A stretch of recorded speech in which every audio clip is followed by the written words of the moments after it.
By the year 2050, a quarter of the world's population will be living in the African continent by the year 2050. And therefore, any business person, including Kemal, if you're looking as a business person, you must think about the market. Yes. The market will be in Africa shortly. We are having a new conversation about our continent. Yes. We are very proud of what the continent can achieve and what the continent has to share with the rest of the globe. We are very confident that the resources we have in our continent, if they were complemented by the technologies that we have in this part of the world and the financing that we can all put it together, we can forge a win-win outcome for Europe and Africa and for Africa and the globe.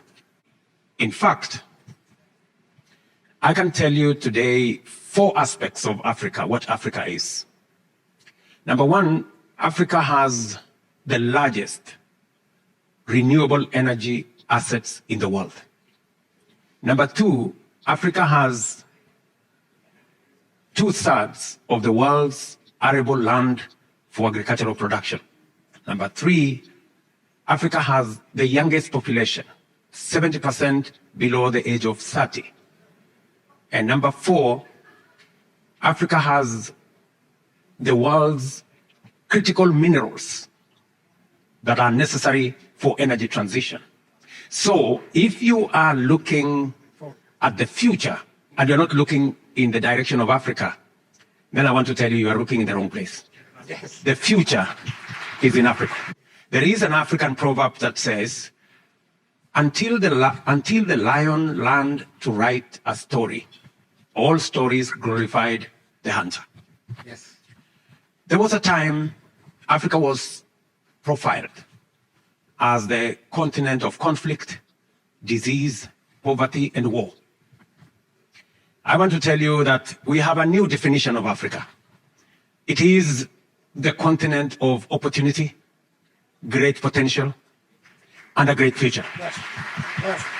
It is for this reason that today we have the first ever Italy-Africa summit, because it is now clear to all that Africa is not what it has always been profiled to be. One great power that has a huge interest in the Great Sea, as we know, is the Popular Republic of China, that is investing very heavily in Africa.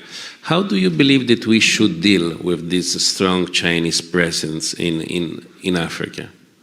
Well, what I think is that the China with the Belt and Road Initiative in Africa focused on building infrastructure. Many of the African countries, someone who is athirst, who need water to drink, if you give him a perfume, it will not motivate him. All he wants is a glass of water. China has identified what is that glass of water. Africa is lacking proper infrastructure. And without proper infrastructure, no economic development can take place. China went an approach, yes, the approach is wrong. It has bad consequences, whatever we can say, but the people of Africa, they see the highway, they see the bridge, they see the port, seaport, they see the airport, they see the dam, they see the irrigation system. So this is what we need other partners of the world to do the same. And I think Europe is in a better position to do that. And with the Global Gateway announced recently in Brussels, I hope that will show, that will adjust or change the approach of the Western world soft way. Yes, I will not say this should not be done.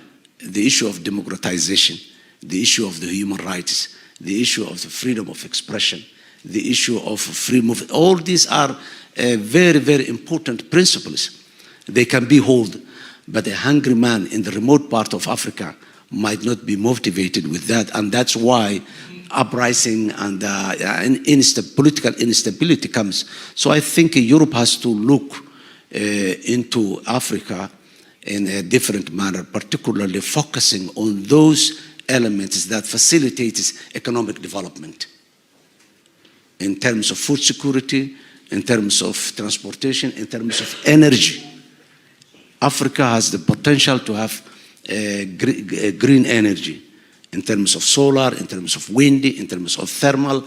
So this has to be the areas that the Western world, particularly the European Union, to focus on investing and improving.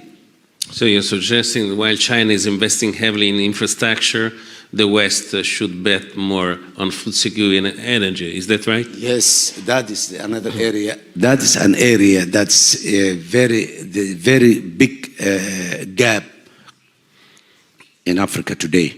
The food security is a problem. Of course, the infrastructure, energy, number one, is another area.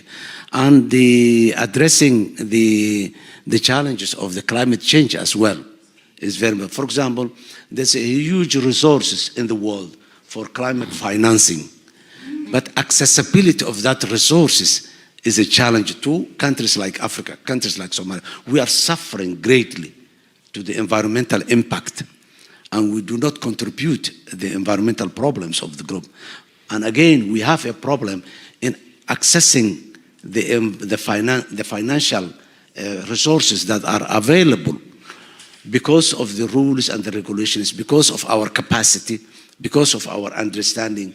So what we need is certain level of flexibility, certain level of easily accessible instruments to be put in place so that poorer countries like Somalia or fragile countries in most of African countries can have an access to the environment or climate financing issues. The other big actor in Africa is Russia. We have seen in the last days 3 countries of the Sahel, Mali, Burkina Faso, and Niger, leaving ECOWAS. And all of them have security agreements with Russia. Russia is also strengthening its position in Northern Africa. Is this worrying you? Are you perceiving this Russia more intense presence on security in Africa?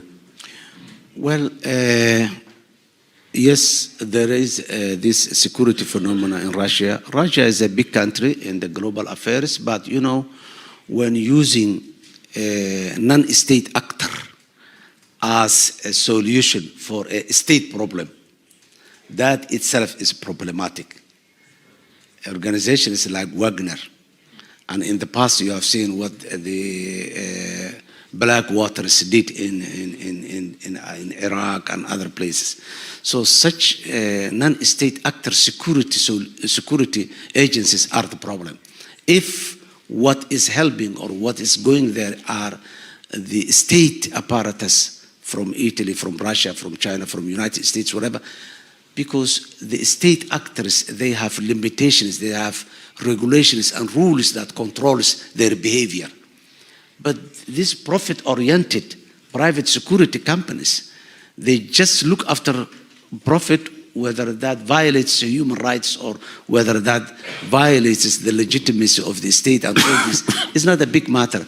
And what many of the African countries or the world cries when it comes to Russia is that company, Wagner, which is a security company, which is non-state actor, which is, there are no many regulations, global regulations that controls such behavior, as we have seen others in other places. So I think geopolitics is always there, but what I would have suggested is there will not be secure and stable Africa or any one country in Africa as far as there is a poverty, rampant poverty.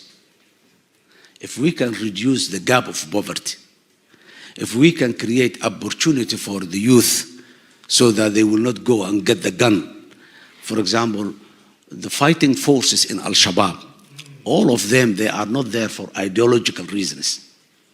But imagine a boy of 30 years today or 25 years, maybe he has a wife and a kid or 2, maybe he has an elderly parents, and he cannot afford to provide them a glass of milk, say, to his kids. He's so frustrated. He can be easily attracted with maybe $50 a month or $70 a month.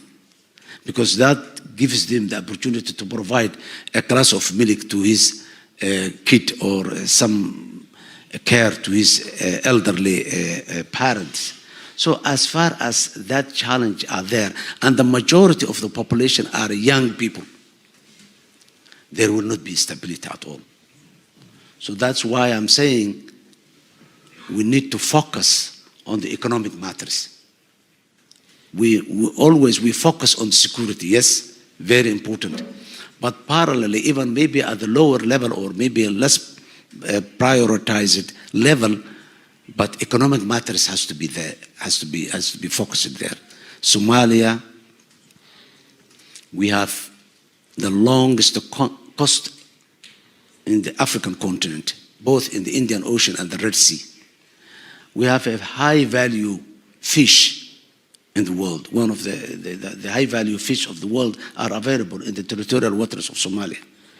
But again, our people are dying. And when I came to the office in 2022, the first letter I signed was appointing a special envoy for the humanitarian coordination.